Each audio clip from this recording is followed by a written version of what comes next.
Bismillahirrahmanirrahim. Assalamualaikum warahmatullahi wabarakatuh. Innal hamdalillah nahmaduhu wa nasta'inuhu wa nastaghfiruh wa na'udzu billahi min shururi anfusina wa sayyiati a'malina. Man yahdihillah fala mudilla lahu wa man yudlilhu fala hadiya lahu. Asyhadu an la ilaha illallah wahdahu la syarika lahu wa asyhadu anna Muhammadan abduhu wa rasuluh. Amma ba'd. Hadirin sidang jemaah salat maghrib menjelang salat isya Masjid Al-Ikhlas yang berbahagia, semoga kita dirahmati dan diampuni oleh Allah Subhanahu wa taala. Melanjutkan pembahasan kita di pertemuan yang 2 bulan yang lalu, yaitu tentang masalah doa sebelum berwudu dan doa ketika berwudu. Doa sebelum berwudu itu ada riwayatnya dari Nabi, sebagaimana yang kita pahami bahwasanya doanya ringkas dan mudah untuk kita baca. Cukup dengan membaca bismillah saja, maka itu adalah doa dan permulaan ketika kita hendak berwudu. Dan hukumnya adalah sunnah. Bila kita tidak membacanya pun tidak masalah, tidak mengapa, tidak membatalkan keabsahan wudu itu. Namun perlu kita tahu bahwa kita umpamakan amalan sunnah ini adalah BLT. Kalau ada BLT di kampung, kira-kira kita ambil nggak BLT itu? Kita ambil. Nggak akan kita tinggalkan kalau kita dapat nama di situ. Maka sunnah ini adalah pemberian dari Allah Ta'ala untuk kita manfaatkan guna kita menambah pundi-pundi amalan kita. Masa kita menolak? Timbang kita baca bismillah saja, apa yang berat? Apa yang berat bagi danyo kita baca bismillahnya? Mana berat? Hana kan berat bismillah. Maka kalaupun dikatakan satu amalan itu sunnah, bukanlah bermakna kita bisa meninggalkannya dengan sekian tanpa merasa bahwa amalan itu sunnah. Tidak apa-apa. Ya. Baik, kita lanjutkan pembahasan kita dalam fikih doa, yaitu doa setelah berwudu. Ada 2 riwayat dari Nabi sallallahu alaihi wasallam, sebagaimana yang kita kumpulkan 2 riwayat saja, yaitu yang dibaca oleh Nabi ketika beliau selesai berwudu. Kita baca dulu riwayat yang pertama. Doa ini insya Allah sering kita baca dan bahkan kita sudah hafal semuanya. Apa dia? Asyhadu an la ilaha illallah wa asyhadu anna Muhammadan abduhu wa rasuluh. Allahumma ja'alni minat tawabina waj'alni minal mutatahhirin. Sampai di situ riwayatnya. Sekali lagi, asyhadu an la ilaha illallah wahdahu la syarikalah wa asyhadu anna Muhammadan abduhu wa rasuluh. Allahumma ja'alni minat tawabina waj'alni minal mutatahhirin.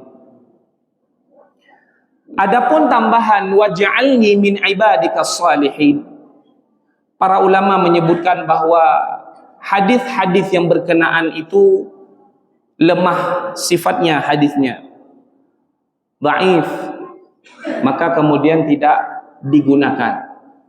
Maka yang lebih tepatnya adalah sebagaimana yang dibaca tadi, bahwa berhenti di waj'alni min waj'alni minal mutatahhirin, sampai di situ. Baik, jemaah sekalian, kita jelaskan dulu doa yang pertama. Hadis ini adalah penggalan yang sebenarnya dia punya awalan. Dia adalah bagian daripada matan hadis, sebagaimana diriwayatkan oleh para sahabat bahwa ketika kita membaca ini ada satu pahala yang akan kita raih oleh kita. Bahwa penggalan awalnya adalah barang siapa man yusbighal wudu, barang siapa yang menyempurnakan wudu, ma minkum min ahadin yatawadda wa yusbighal wudu thumma yaqul, barang siapa salah satu di antara kalian berwudu lalu menyempurnakan wudunya, thumma yaqul, lalu dia membaca asyhadu an la ilaha illallah wa asyhadu anna muhammadan abduhu wa rasuluh, Allahumma ja'alni minat tawabina wa ja'alni minal mutatahhirin, maka baginya adalah dimasukkan pintu syurga min ayyiha sya'a, dari jalan manapun yang dia mau. Adkhalahul jannah, Allah masukkan dia lewat pintu syurga yang manapun dia mau. Pintu syurga ada 8. Masing-masing pintu syurga itu dimasuki oleh orang-orang yang sesuai dengan amalannya.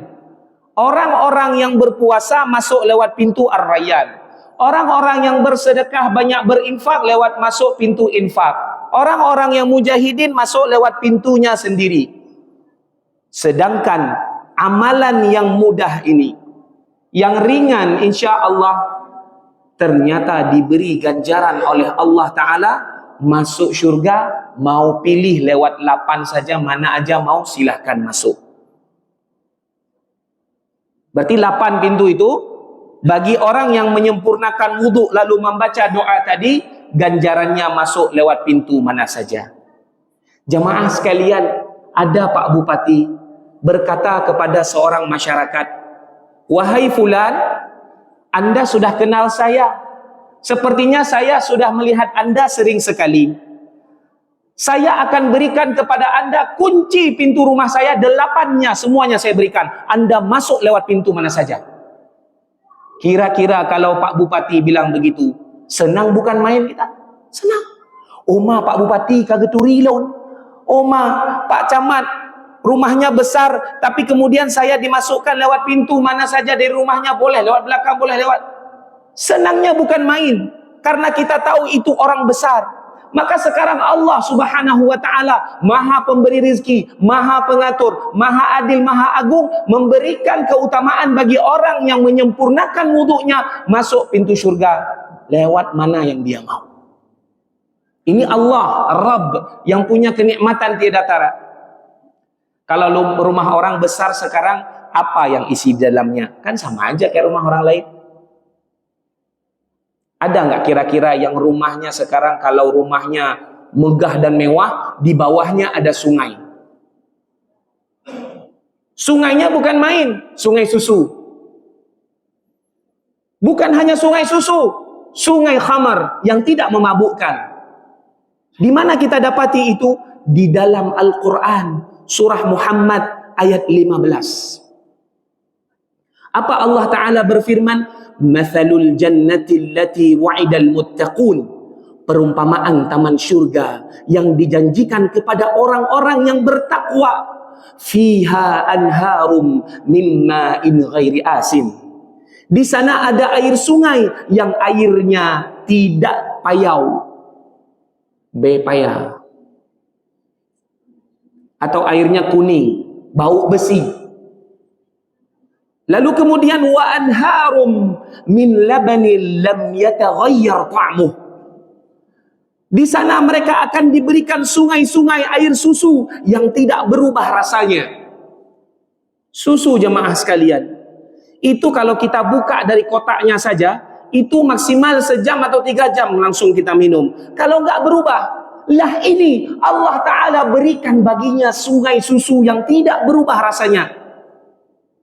Susu sensitif sama kayak nasi. Nasi kalau kita sentuh pakai tangan cepat basi. Apalagi susu. Kalau sudah dibuka harus segera diminum. maka susu yang ada di syurga, bahkan bukan susu saja, bukan satu kotak Allah kasih sungai, itu tidak berubah rasa, warna dan baunya. Lalu apa lagi? Wa anharum min khamril ladzatin lisyaribin. Dan Allah Ta'ala akan berikan kepada mereka air sungai-sungai khamar. Pui begahun ini no, mabuk.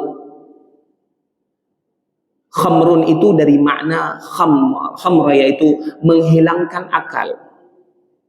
Jadi mohon dibedakan mabuk durian dengan mabuk kendaraan. Yang kan mabuk yang gede hakai. Sebab hana tak motor elher tu langsung mabuk gede hakai hana. Melainkan adalah menyetajib minuman khamar. Kalau kita minum minuman khamar, menghilangkan akal.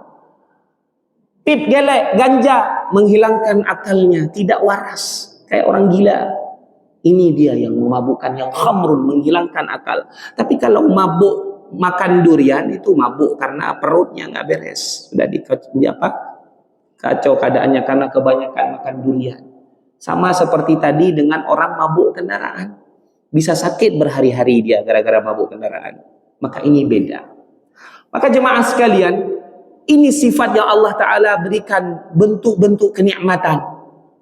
Lalu kemudian wa anharum min asalim musaffa. Jadi ada 4 sungai yang Allah Ta'ala beri dalam ayat ini. Allah Ta'ala katakan bagi orang-orang yang beriman. Dan yang terakhir adalah wa anharum min asalim musaffa, dan sungai-sungai madu yang murni.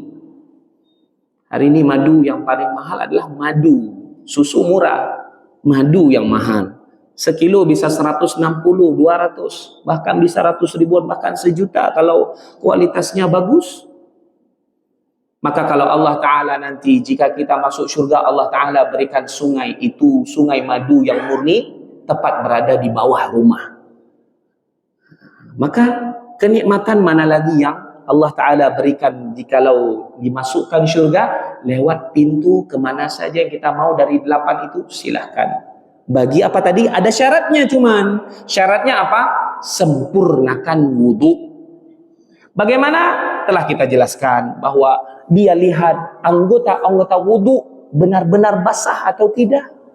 Kepala bagaimana cara dia basuh.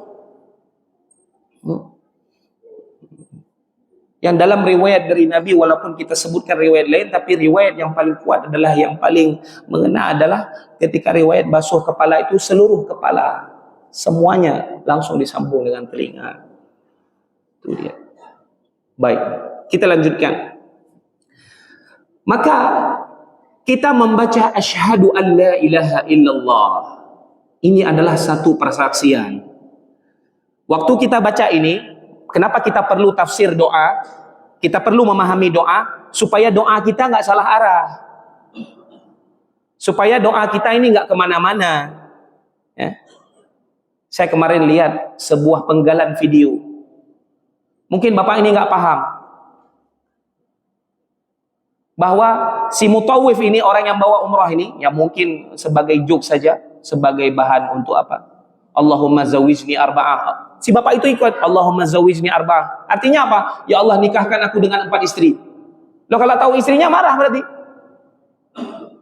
Kenapa? Karena kita nih masyarakat Indonesia, asal udah namanya Arab, Arab semuanya. Asal udah namanya bahasa Arab, pasti doa. Dan begitu juga dengan lagu-lagu, maaf cakap, asaika lagu Arab, yang pasti selawat. Padahal hana menyegedanya kemudian berno bahasa Arab, belajar bahasa Arab, dan kita selami maknanya. Ada lagu-lagu Arab itu memang yang diciptakan lagunya versinya cinta-cinta. Nggak percaya? Silakan dicek. Dan itu kadang-kadang dinyanyikan oleh orang-orang yang ada di beberapa majelis. Sayang-sayang, bahkan di masjid dia nyanyi. Kita bukan nggak apa, oke lah, terserah yang bilang musik mau boleh, musik itu, kita bukan berdebat masalah itu. Konten musiknya yang dia nyanyi, paham tidak? Asal nyanyi saja, tapi ternyata isi dalamnya bukan untuk kecintaan kepada Allah dan Rasul, tapi untuk kecintaan kepada syahwat dan syubhat. Apakah itu boleh? Tak boleh. Jadi jino asaika urang Arab pegahnya, kapling doa mandu. Maka inilah kemudian perlu kita memahami doa. Dia baca Alhamdulillahirabbil alamin. Pemakna Alhamdulillahirabbil alamin. Karena konten dalam salat itu ada dua konten dalam salat. Kita dalam salat membawa pikiran dua hal. Hal yang pertama adalah yang kita bawa dalam salat adalah memikirkan setiap gerakan salat kita sesuai atau tidak. Allahu akbar. Nyoka hadap kiblat mandum mohana. Atau na yang menau. Atau yang menau. Bagaimana Nabi SAW mengangkat tangannya? Ada riwayat di dada, ada riwayat di tangan. Kalau dua-duanya ada, sudah. Dua-duanya ada Nabi lakukan. Tak perlu berdebat. Semuanya boleh pakai. Tapi yang enggak ada ini, yang enggak perlu kita pakai. Kadang-kadang ada Sami'allahu liman hamidah. Wallahu a'lam, enggak tahu kita riwayatnya dari mana. Kalau ada jelaskan. Apakah Nabi SAW Sami'allahu liman hamidah seperti ini atau begini? Atau kemudian ketika Assalamualaikum warahmatullah, Assalamualaikum warahmatullah, buka tangan kiri. Riwayatnya dari mana? Sebab kita sudah jelaskan di pertama jemaah sekalian bahwa ibadah kita ini, agama kita ini milik Allah. Syarat dan ketentuannya sudah Allah tentukan, bukan kita. Bukan seenak kita. Anda ke kantor bupati minta bikin KTP, dibilang fotokopi KTP 2 lembar, foto KK 2 lembar. Anda turuti kan perintah itu? Kalau lebih bahkan dipulang, nyo lebih pak, cok pulang. Anda taat kepada apa yang diperintahkan. Tapi ketika Nabi katakan wa ma atakum anhu wa ma nahakum anhu fantahu, apa yang telah dilarang dariku itu, dari agama, nggak boleh, ini nggak boleh ditambah-tambah, ya jangan. Kadang kita takut, ya kita baguslah ada mungkin di antara jemaah bertanya, apakah ini ada dari Nabi? Apakah ini ada dari Rasul? Itu adalah satu kewaspadaan dan kehati-hatian kita dalam beribadah.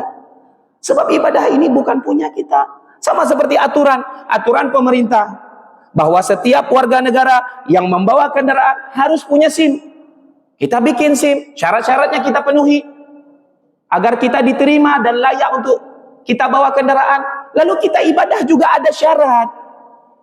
Syarat 1 ikhlas, syarat 2 ikut Nabi. Maka 2 syarat ini perlu kita penuhi. Jangan suka-suka hati kita. Sama kita juga kayak di jalan, jangan suka-suka hati kita, nggak bawa SIM, nggak pakai helm, ditilang, lalu marah-marah. Semua ada aturan. Allah Ta'ala punya aturan. Maka kita ikuti aturan Allah Subhanahu wa Ta'ala. Baik.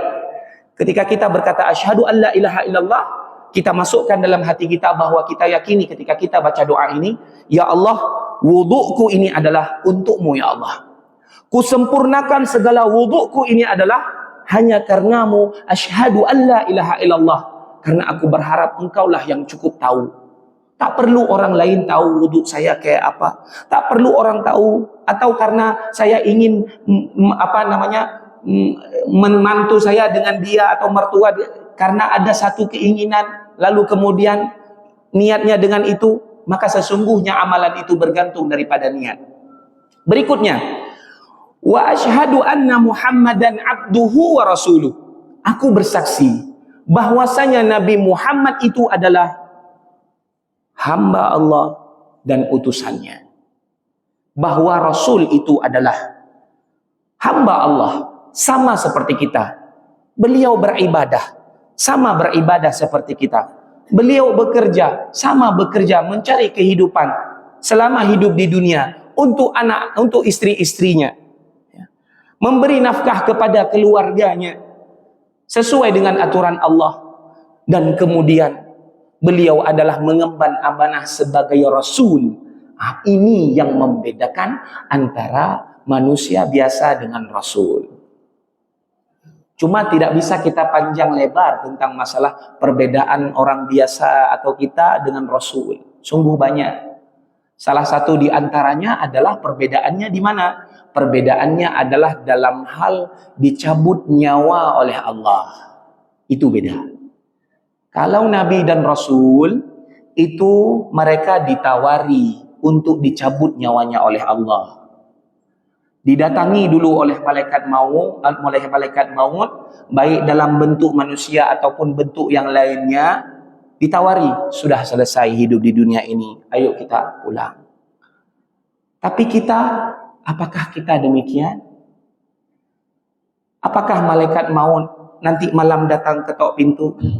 Assalamualaikum. Soalnya malaikat maut, ya. Lalu kita kunci pintu, nggak kita buka? Nggak bisa. Nggak bisa. Mau kita kunci pintu, mau kita sembunyi di dalam lubang semut, ajal itu nggak bisa dimundurkan dan nggak bisa dimajukan. Tidak bisa ditunda semenit atau maju. Saya mau mati sekarang. Nggak bisa. Tunggu ajal. Demikian pula yang terjadi kepada para nabi. Para nabi itu mereka dicabut nyawanya oleh Allah, cuman dengan adanya perantara malaikat maut datang lalu menawarkan untuk dicabut nyawa. Nabi Adam contoh. Datang malaikat maut minta untuk dicabut nyawa. Adam ngelak. Tunggu dulu. Cepat kali datangnya ke sini kok. Kata Nabi Adam. Kenapa? Kan umur saya ada 40 tahun lagi. Umur saya ada 40 tahun lagi di sini, udah saya hitung. Kenapa datang sekarang? Lalu kemudian malaikat maut berkata, oh, kamu nggak ingat ada? Waktu kamu diciptakan oleh Allah pertama kali, engkau berjanji, engkau serahkan 40 tahun itu kepada salah seorang anak cucumu. Ketika Allah Ta'ala ciptakan Adam, ditampakkan manusia semuanya, lalu ada satu orang yang cahaya matanya cukup indah. Ditanya, siapa dia? Dia adalah hamba Allah, sekian fulan keturunanmu dari penduduk akhir umat. Kenapa umurnya sedikit? Kasih tambah ya Allah, ambil dari umurku 40, berikan kepadanya 40 sehingga jadilah umurnya 100 tahun. Siapa beliau ini? Nabi siapa? Daud. Nabi Daud alaihi salam. Memang kalau kita baca, kalau kita tahu seakan-akan, oh itu Nabi Muhammad, bukan. Oh itu Nabi Isa, oh itu Hawa, bukan. Bahwa setiap Nabi ini punya porsinya masing-masing, ada kelebihan. Enggak semua kelebihan itu letaknya pada Nabi Muhammad. Nabi Musa punya kelebihan sendiri. Nabi Daud sebagaimana tadi, bahwa cahaya matanya paling indah di antara mata umat-umat yang lain. Lalu begitu ditanya berapa umurnya, 60 tahun. Tambah dia jadi 40. Kemudian jadilah umurnya 100. Berkuranglah umur Nabi Adam dari 1000 menjadi 960 tahun. Maka ketika datang, Nabi Adam itu punya catatan berapa umur yang telah beliau jalani.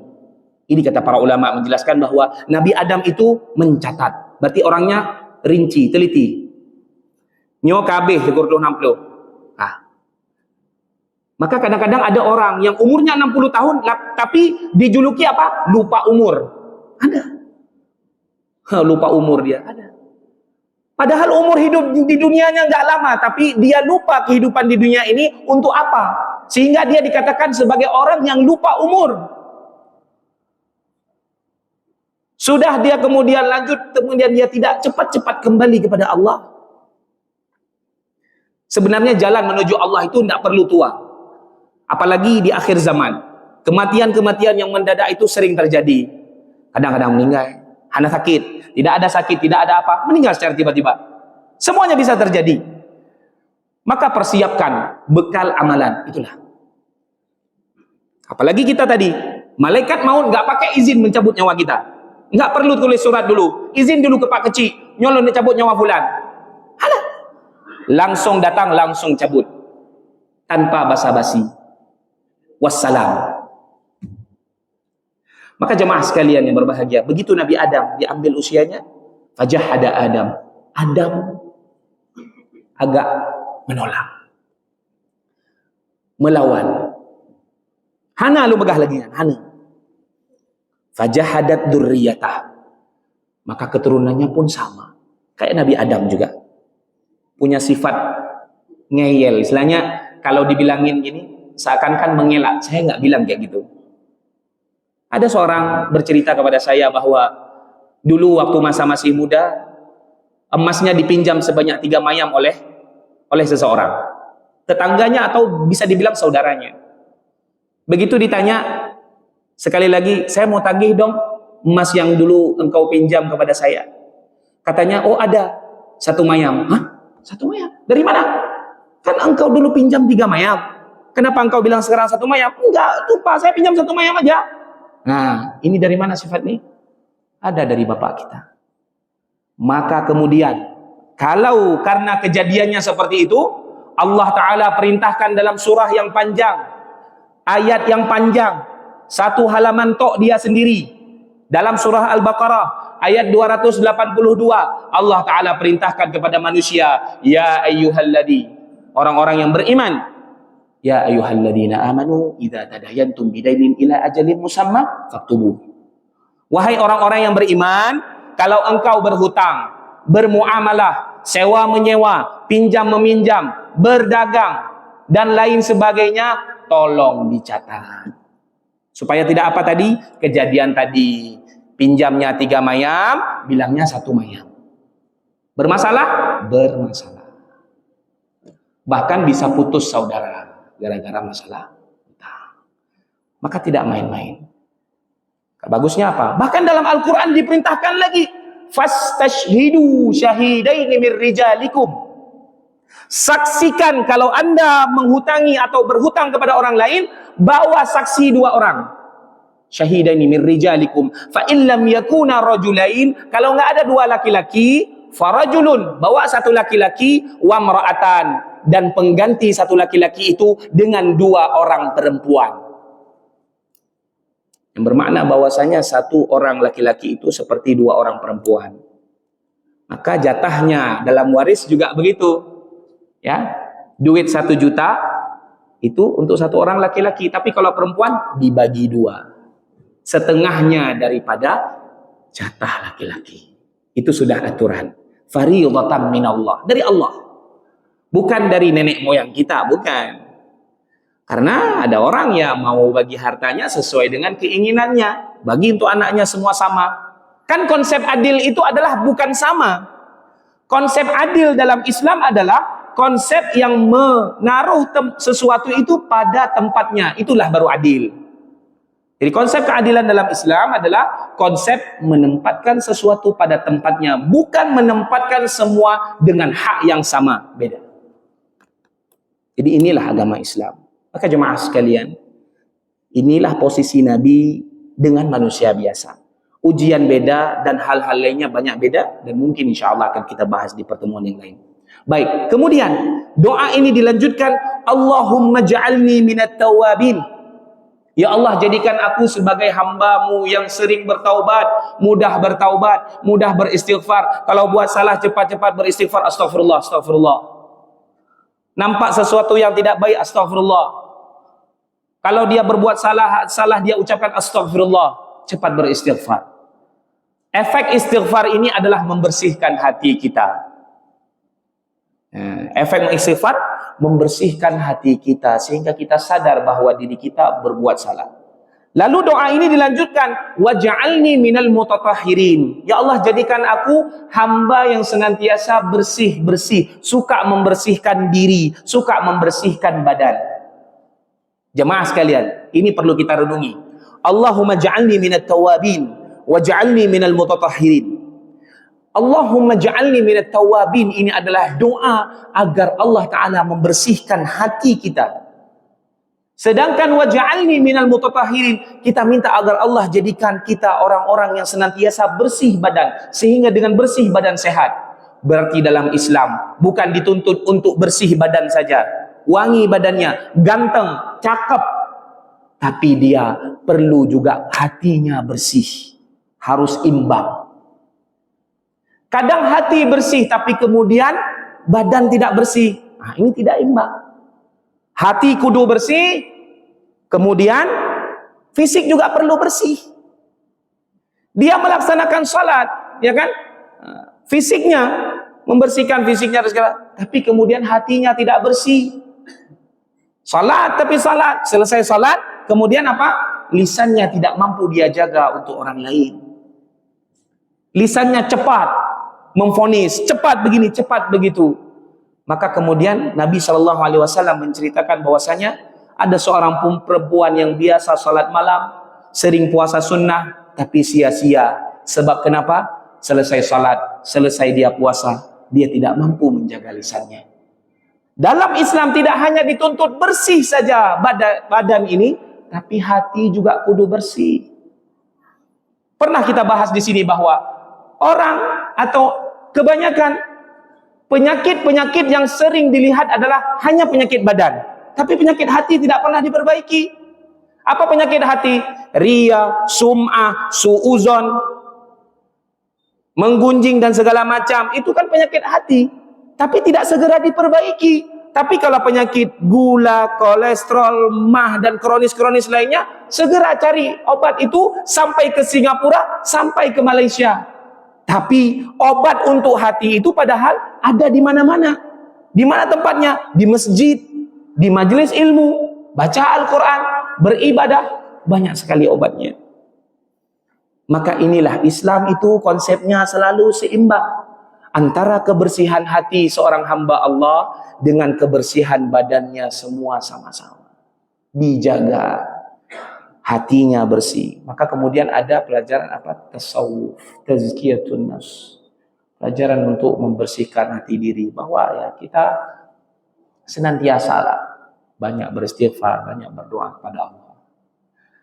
Maka inilah makna semua daripada doa yang kita baca di awal wudhu kita, di akhir wudhu, selesai wudhu kita. Nah, kemudian kita habiskan langsung saja.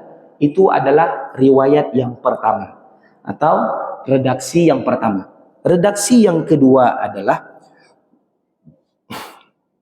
yang biasa kita baca adalah itu sebagaimana doa kafaratul majlis. Mudah sekali doanya, yaitu subhanakallahumma wa bihamdika asyhadu an la ilaha illa anta astaghfiruka wa atubu ilaika. Maka inilah doa yang kedua, riwayat yang kedua yang bisa kita baca. Baik, kita jelaskan sedikit saja karena waktu kita juga terbatas. Ketika kita mengucapkan subhanakallahumma, maknanya adalah kita mensucikan Allah Ta'ala dari sifat-sifat kurangnya Allah. Sifat-sifat Allah yang tidak ada layak padanya. Dengan kita mengucapkan subhanakallahumma, bahwa kita meyakini bahwa Allah adalah maha agung, maha suci, maha yang tidak ada kekurangan sama sekali pada Allah Ta'ala. Wa bihamdika, dan aku memujimu. Kita bahas masalah memuji. Kadang kita pelit dalam memuji Allah. Ada satu fenomena mungkin.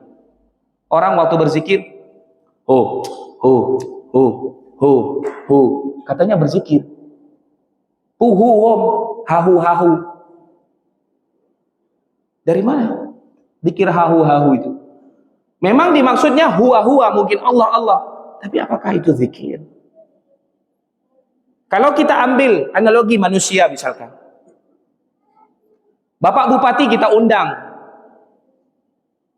Maaf misalkan, nama beliau misalkan siapa? Kita sebut. Abdullah. Di kampung panggilnya Pak Lah. Lalu dengan hormat kita datang, kita undang beliau ke masjid untuk satu acara. Kepada Pak Lah kita persilahkan. Kira-kira layak enggak? Beliau bupati. Kan nggak mungkin kita undang beliau lalu kita panggil namanya dengan panggilan di kampung, dengan panggilan singkat lagi. Tidak mungkin. Tentu kita akan panggil dengan namanya yang lengkap. Kalau ada doktor, doktor kita panggil. Kepada Bapak Doktor Abdullah SPD, MPD, MM, MSc. Semua titelnya kita sebut. Lalu kenapa kalau kita memuji Allah, hu singkat saja? Atau kita sebut huwa saja? Tidak kita ucapkan subhanallah, alhamdulillah, Allahu Akbar. Apakah Allahu Akbar kita baca bar? Walaupun maksudnya Allahu Akbar, sungguh pelit kita jadi hamba Allah. Kalau bupati, presiden namanya harus lengkap, insinyur fulan, doktor fulan, profesor fulan, tapi ketika menyebut nama Allah, pelit dia bilang. Hu, bar, ham. Alaysa hakadha, apakah?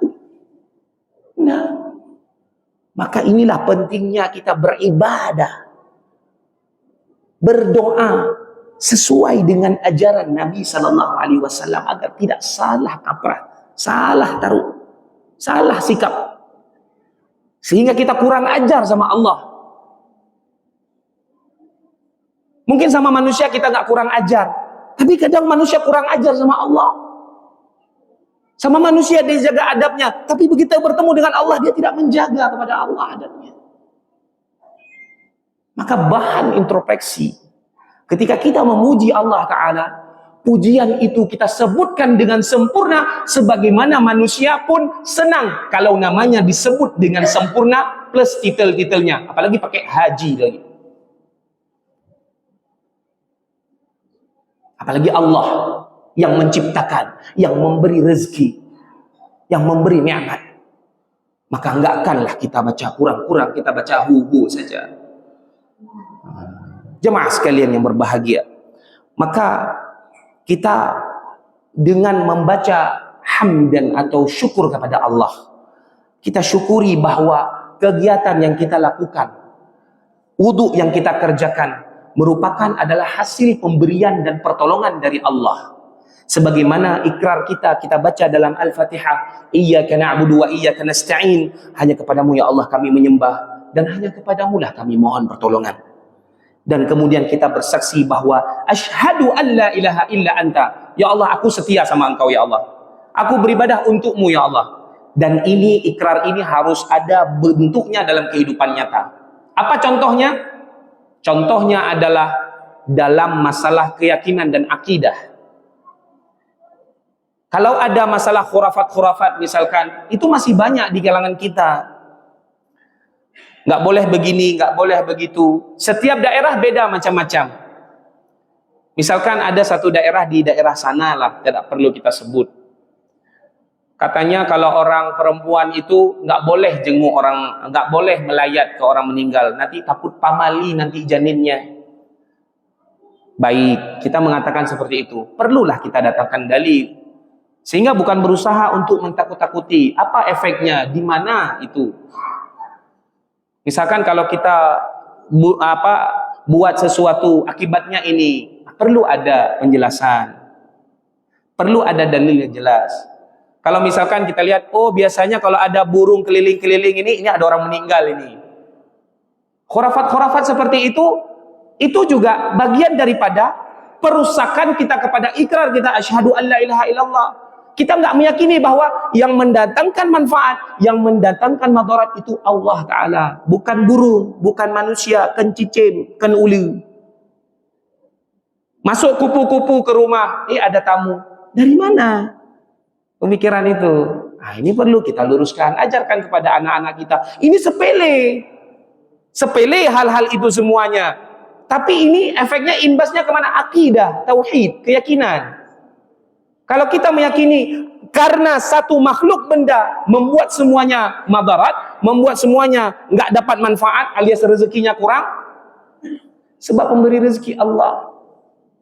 Bukan gara-gara masuk kupu-kupu lalu datang rezeki.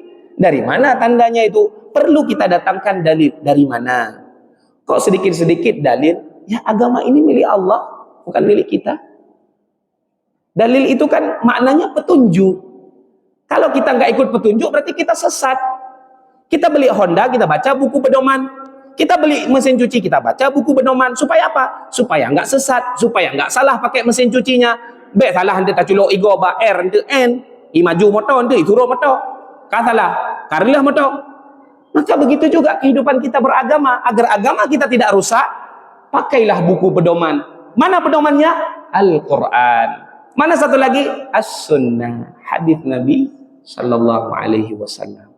Jadi ibadah ini simple. Perlu kita ikut Quran, ikut hadis Nabi. Enggak ribet. Yang ribet itu justru hal-hal yang lain yang di luar daripada ajaran Allah Ta'ala. Maka demikianlah jemaah sekalian, pembahasan kita selesai tentang doa tafsir setelah berwudu dan 2 riwayatnya sudah kita sampaikan. Insya Allah di pertemuan yang akan datang akan kita sampaikan riwayat-riwayat yang lain dan juga akan kita lanjutkan pembahasan kita dengan tema doa fikih, tafsir doa. Macam-macam doa insya Allah nanti akan kita bahas di sini dan kita sertai dengan maknanya, lalu apa maksud daripada doa tersebut. Subhanakallahumma wa bihamdika asyhadu an la ilaha illa anta astaghfiruka wa atubu ilaik. Assalamualaikum warahmatullahi wabarakatuh.